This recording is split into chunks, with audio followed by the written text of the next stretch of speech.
And welcome back to the Cover 3 podcast here on CBS Sports. That's Danny Cannell. That's Bud Elliott. That's Tom Fornelli. I'm Chip Patterson. You see those sirens in your feed. Emergency podcast time. We have all been just yanked out of our beds about 7 a.m. this morning. Or maybe if you were real plugged in, you were on this about 11, 12 o'clock last night. But my, oh my, the speed with which Danny White has moved through this search. And you know, maybe it's because he had this phone number. You know, maybe it was starred, right? Maybe this was at the top of his favorites. Maybe it was in his recent calls because Danny White, the new athletic director at Tennessee, has announced the next head coach for the Tennessee Volunteers. It is Josh Heupel, his former head coach from UCF.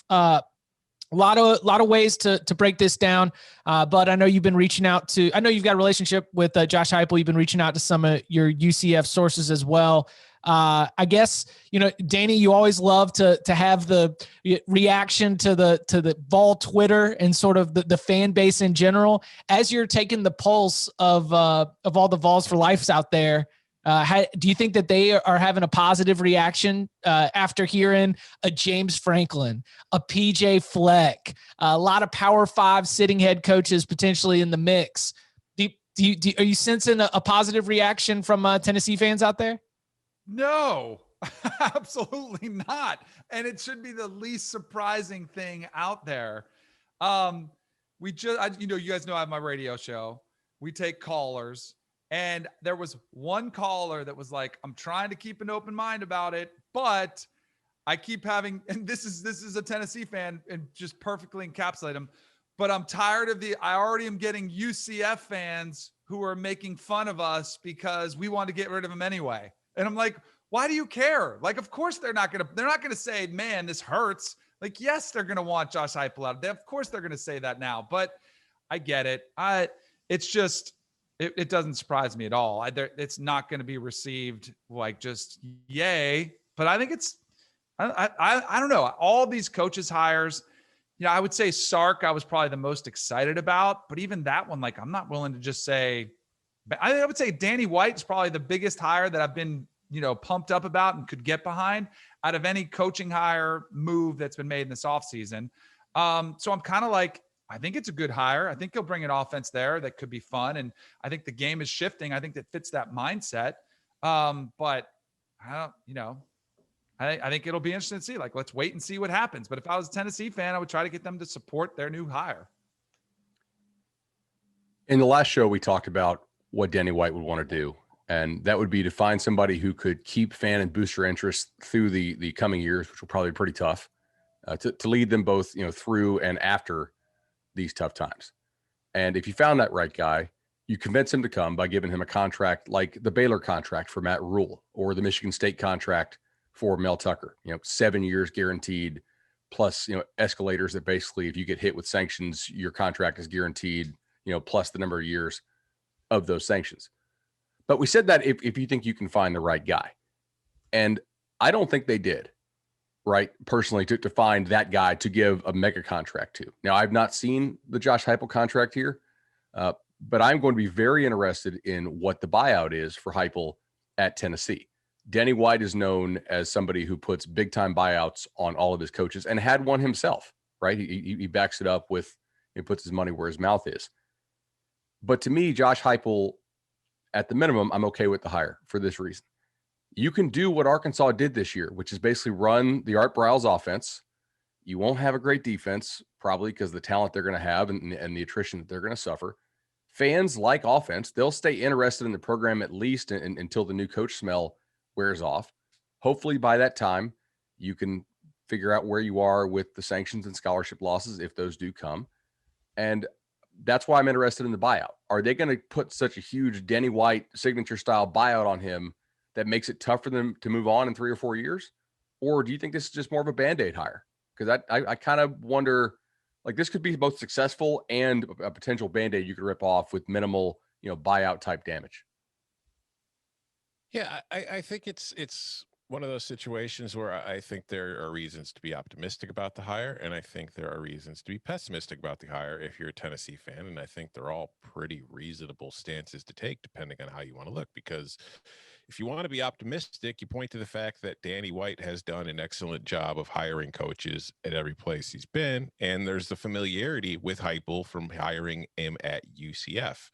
But you could also point out that, at UCF, they went undefeated under Scott Frost. And then after a one-loss season in Heupel's first year, they've regressed every season since. But I don't know if that's Heupel or if that's just a natural regression in that UCF isn't Alabama. You can't expect it to go undefeated and only have one loss every single season.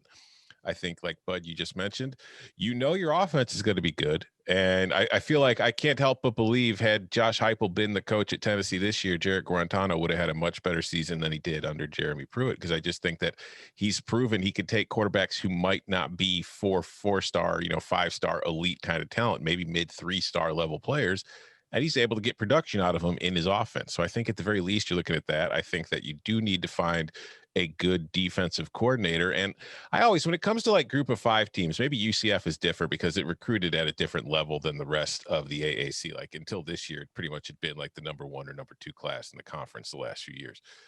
But I always feel like it's much more difficult to field an excellent defense at the group of 5 level, simply because most of the better players, like when you get the quote unquote athletes that don't really have a set position, maybe they're a wide receiver, maybe they're a corner, in the group of 5, you typically put them on the offensive side of the ball because you're going to have to score points.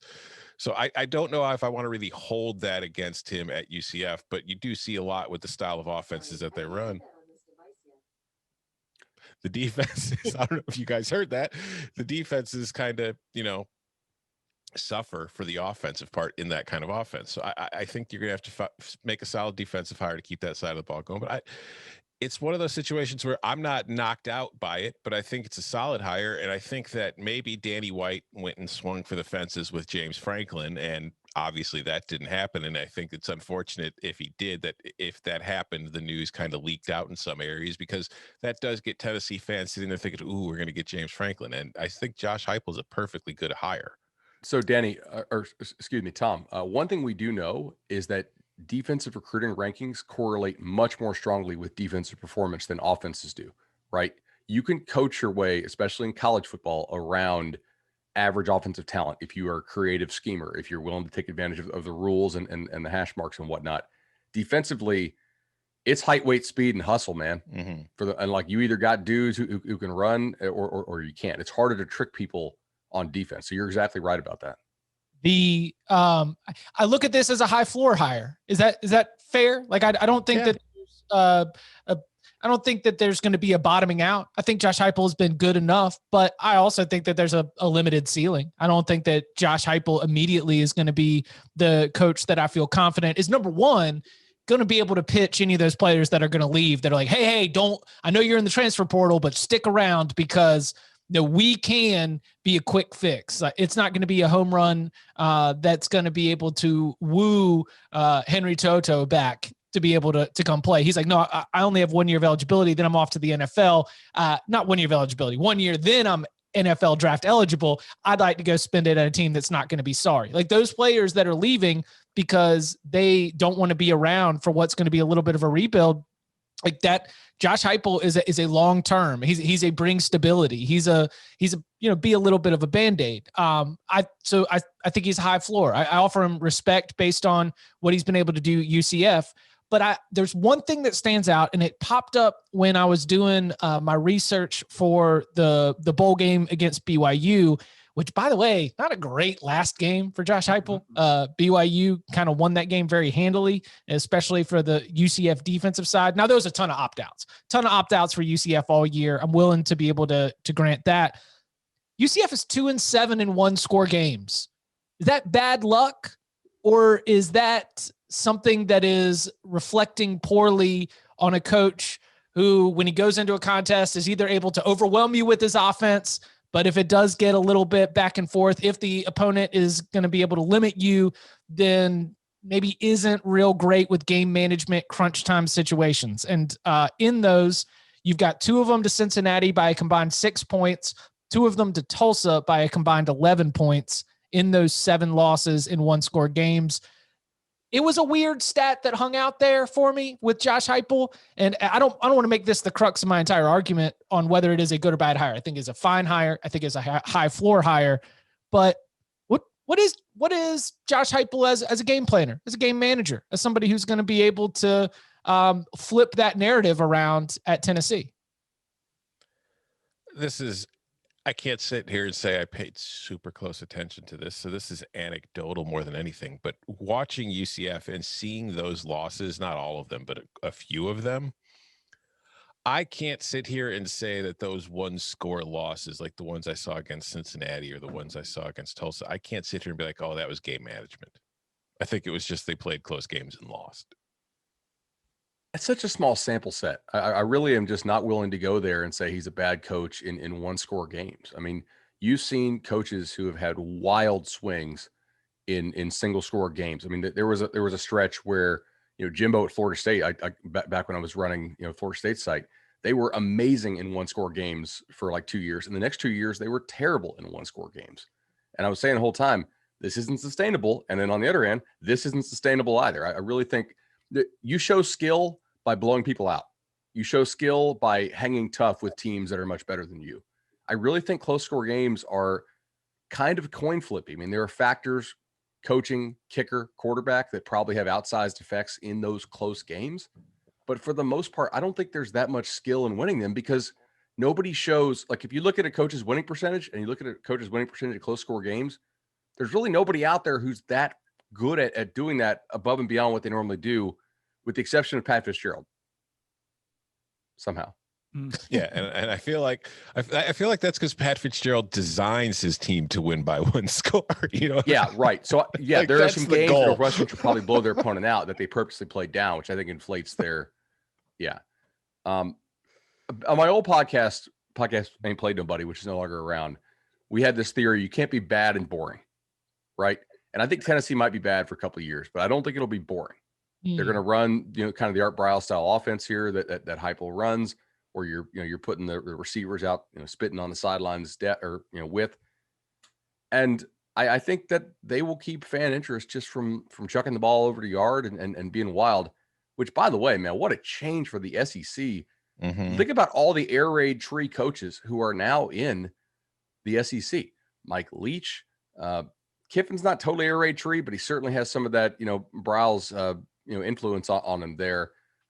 Arkansas is that tree now. Tennessee is now. I'm sure I'm missing at least one or two. That's pretty wild. Well, and are you counting, like, what we don't know what LSU, whether they want to continue to throw it around, but they certainly should have the wide receiver talent to be able to continue to do that if they want to do it. What are your UCF people telling you, bud? So my local neighborhood group chat lit up. They were happy. Now I think they're kind of nuts personally. Like, they're really happy to get the buyout, and they think that Heupel underachieved because of what Frost was able to do, I think. And I'm trying to tell them, like, guys, it ain't easy to keep going, 0, 1, or 2 in the loss column. But I thought Ralph Russo of the AP put it right. And he said, look, as long as UCF is still in Orlando, they're going to be fine. They're going to get $6 million combined out of these two buyouts. And UCF is now a job that, 2 coaches in a row have proven that you can use it to springboard yourself to a major Power 5 job if you want to do so. I think they'll be fine. I thought Godfrey had a good tweet too. I don't know if you guys follow Stephen Godfrey on Twitter. He said, what's the working relationship like when you've been hired twice at 2 different companies by the same boss who both times thought you were maybe the 4th most qualified candidate for the job? Because if you recall, Heupel was not the top guy at UCF either. They wanted Kevin Sumlin, and they wanted at least 2 other guys that leaked out. Well, I mean, it's like when they call Danny for HQ and he can't do it, and then they call me. I mean, it's just like, well, but you keep showing up. Yeah, I'm going to keep showing up, and I'm going to try to do the best thing that I can do. Danny, what are some of your the burning questions that are around this for you? So I think for me, the biggest question has nothing to do with Josh Heupel. It's something we're gonna have to keep an eye on. It's what is the NCAA gonna do? Like, we're talking about expectations. What do we think Josh Heupel's gonna do? A lot of that is going to be impacted with how hard the NCAA comes down, scholarship reductions. Like, we're hearing these rumors of bag men with McDonald's bags. And all. If it's as serious as people make it out, like, how much is that going to prohibit the program? That probably is the bit. If I was a Tennessee fan, I'd be way more worried about that than Josh Heupel, like, just instant reaction. I am curious to see what the offense does. using this hyper fast pace that they go. Everybody goes no huddle, everybody goes tempo, but they've kind of really, really tried to take it to a whole nother level. I don't know if it works quite as well as it used to, but even saying that, I mean, I think they were 5th in total offense his first year, 2nd and 3rd in the last couple of years. So they have been an offensive juggernaut, but he's had really good quarterback play. I mean, Dylan Gabriel has been phenomenal. Mackenzie Milton, who he inherited, was pretty good before that. Like, who the heck? Like, to me, we talk about the coaches all the time. You've got to get it's a talent acquisition business. You've got to get the players in there.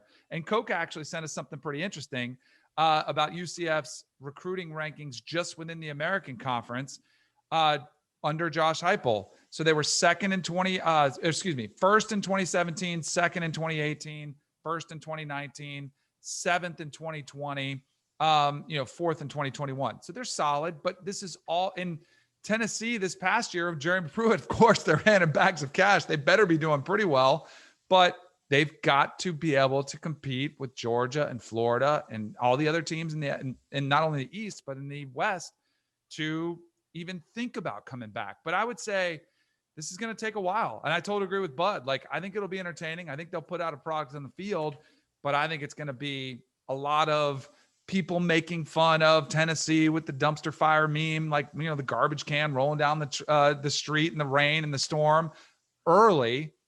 And I just wonder how much the Tennessee fan base can endure before they're ready to jump ship again. Like, it's kind of the cycle that they're in. How about 2 big SEC jobs? Obviously, the Auburn search went on for a long time. Both hire top tier group of 5 coaches.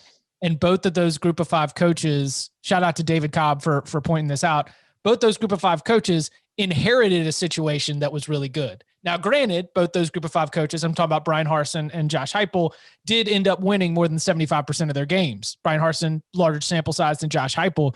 But it is like, for all of the craziness that I might expect from a coaching search, especially in the SEC, especially sort of in this era, like in that kind of standard, you go and you find whoever is the most successful coach, and it's like, all right, here we're gonna let you level up. And maybe that is, as y'all mentioned, maybe that's because you've got all these other sort of big fish that said no, or you've got, financial reasons where you're not going to be able to match what James Franklin is making at at Penn State right now. Or another head coach might have even higher demands given the situation that Tennessee is in, or maybe you're Billy Napier and you're like, no, Auburn, I'm not going to put together the exact coaching staff if you try to put this together in my coaching contract. But that's it's a pretty standard issue college football story. Top group of 5 coach gets an opportunity in the SEC. We're not totally sure about the fit, especially with Brian Harsin, but we're like, hey, you know what? Could be okay. We'll see. Another interesting aspect of that is, like we've seen with UCF and Bud's, local group chat, and you just kind of see on the message boards, Boise State fans were kind of okay with losing Harsin too. It's like Harsin, I think longer, obviously, but 2 successful coaches at group of 5 spots among fan bases who are kind of starting to take for granted that their teams win consistently and just think, you could plug anybody in and we'll be fine. So let's move on. So in that sense, like, good for Harsin and Heupel, right? Like, you just, even if this does end up being 1 contract jobs for both of them, you got in the SEC, you'll get your crack at it, and you'll be able to go and flex your chops instead of necessarily wearing out your welcome at a place where you've got potentially unrealistic expectations. So, sorry, go ahead, Tom. I was just gonna say, here's one thing that it just dawned on me when you were last talking, Bud, about how Scott Frost went to Nebraska, now Josh Heupel's going to Tennessee. It's like, oh wait, Nebraska and Tennessee are the exact same program. So UCF is just churning coaches out and sending them to former '90s powers looking to relive their glory days. So whoever UCF hires next is probably going to win the conference a couple times, spend 3 or 4 years there, and then end up at Michigan. I like that. Quickly on because Danny brought up the point about pace, which I think is an interesting one. UCF was number 2 in the country in adjusted pace. Number 3 was Ole Miss. Number 6 was Arkansas. So, like, we're already seeing now. I mean, granted, those weren't Ole Miss was pretty good. Arkansas's offense was just fast. They weren't actually good, Yeah. but they did put up, some points. I think this is something that is okay to do in this league now. I mean, you may not win a title doing it if you have Tennessee, Ole Miss, or Arkansas level talent, but I agree with Danny too that I think it's not going to take people by surprise quite as much because you already have other programs doing this. The Randy Shannon interim head coach just overseeing the program with what I'm sure is going to be a skeleton staff. Josh Heupel going to be working quickly to try and assemble his staff at Tennessee. We'll have some more shifting pieces there. We're sitting here recording. News broke within the last hours or so. Any idea about what UCF does here? I just think, I don't know if this is what they'll do, but there's a part of me that kind of wants them to hire Tony Elliott, because then the UCF USF rivalry becomes Tony Elliott versus Jeff Scott, which I think could be fun. Yeah. Do you think Tony Elliott would take UCF? No, I don't either. Yeah, no, I don't think so. I think he's probably holding out for a Power 5 head coaching job, right? Yeah, I think he'll be an ACC or SEC coach at some point in the next couple of years here. Yeah. I would agree with that. Maybe Jeff Lebby, right? Mm-hmm. Was at UCF, keeps that offensive continuity that their fans love that system. Perhaps could be worth a look. He is the OC at Ole Miss right now, right? Yeah. Well then, yeah, that would just be right there. Just keep it in the family, keep all the skill position talent, try to have 600 yards per game, 50 points, and overwhelm your opponents. Here's a hypothetical. We saw Houston do it, but it was a different situation, obviously. But UCF has had such success as a group of 5 program and being one of the premier group of 5 schools in the country. Is UCF, depending again on who they hire as their AD, I feel like if Danny White were still there, it'd be much more likely. But are they capable of poaching a current Power 5 head coach? I would say only if that Power 5 head coach thinks he's going to be fired and is looking for a soft landing. I mean, why do we keep doing this? I don't know if there's any Hokie fans that have been dialed in, but that would be the Justin Fuente exit. He knows the league. He was at Memphis. He would be able to get out of there. We'll see. A lot to keep tabs on. Again, Tom Herman. Ooh. He knows the league too. Yeah, that could be interesting. That could what be. About, I was also thinking Gus Malzahn. Mm-hmm. Yeah. Does it? Man, Gus is so good on TV. They trotted Gus out there for every big Alabama playoff game because he was always able to come in there and and just give you the full Alabama scouting report. He's good on television. I figured he'd be counting buyout money and whatever the TV people were going to give him. But if he's trying to get back into it, there is for a Tom Herman, for a Gus Malzahn, for a coach who is looking for a soft landing in a good situation. You're absolutely right there. There will be a lot to keep an eye on. He is Danny Cannell. You can follow him on Twitter at Danny Cannell. You can follow him at Bud Elliott. You can follow him at Tom Fernelli. A couple things coming up later this week. We will have your National Signing Day storylines, what to keep an eye on as we count down 1 week from today until the recruiting cycle finally wraps up. Also, we will have a mailbag coming later in the week. A reminder, the way that you can submit questions for the mailbag is you can first go and give us a 5-star rating and a review. In that review, put your mailbag question. We will pull them all together, select some of our favorite ones for the mailbag. Also, we will solicit questions on Twitter. You can follow us at Cover 3 Podcast and be able to look for when we ask for them. You reply. We will also get them there. Gentlemen, thank you very much. Thank you. See ya.